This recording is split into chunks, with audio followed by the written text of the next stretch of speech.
These fields in Norman Park, Georgia, are covered in vegetables, growing in the summer sun at Southern Valley Fruit and Vegetable, a cornerstone of American agriculture with deep roots in the Deep South. Kent Hamilton is the president of Southern Valley. His daughter, Courtney Hamilton Griffin, is director of operational support and part owner. Side by side, Courtney and Kent work every single day, cultivating not only fresh, high-quality produce, but a legacy of sustainability and innovation. We are doing something that's been done for generations, and we want to continue that. Is it harder today than it's ever been? Absolutely. Is it getting easier? No, not really. But we are doing the basics of human life. But growing those basics of life for consumers across America is anything but simple in the Southeast. Extreme heat, along with intensifying hurricane seasons, turns a difficult job into an unpredictable journey. You can do everything right. The bees can be working, they can be pollinating the field.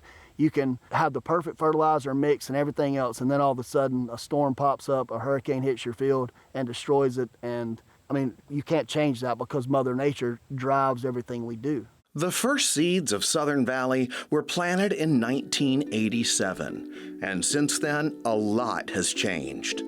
Adapting to changing weather patterns also means spreading out.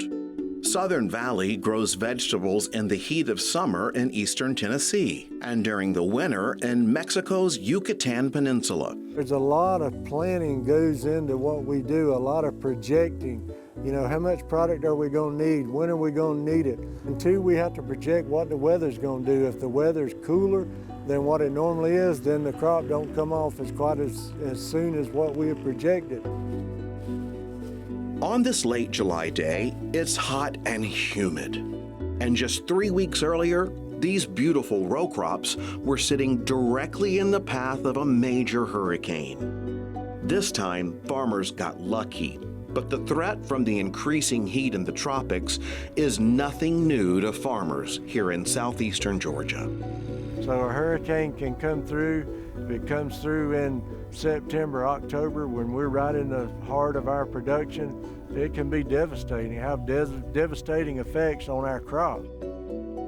It's also harvest time, and it's hopping. These vegetables coming in from extreme heat need immediate attention to stay fresh. This state-of-the-art packing plant is where vegetables are quickly cooled, cleaned, packed, and shipped directly to some of the biggest produce suppliers in the country. But their biggest concern is keeping workers safe during dangerously hot days, something Kent and Courtney monitor in the field every single day, shifting outside hours to protect the workers. During extreme heat, harvest happens early in the morning, protecting the workers from the scorching sun.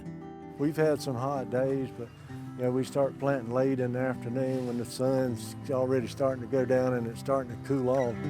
On this day, there's a window just before dusk. There's a break in the heat with rain showers on the way, providing perfect conditions for workers to get these bell pepper plants in the ground. If you treat people with kindness and love and respect, they're going to give you that in return. With roots deep in the soil, this family hopes to show that agriculture can nourish the soul and connect the community while helping preserve the planet one table at a time. Thankfully, the way the climate is, the way the sun moves north and south through the year, there's somewhere in the world that we can produce food on a year-round basis.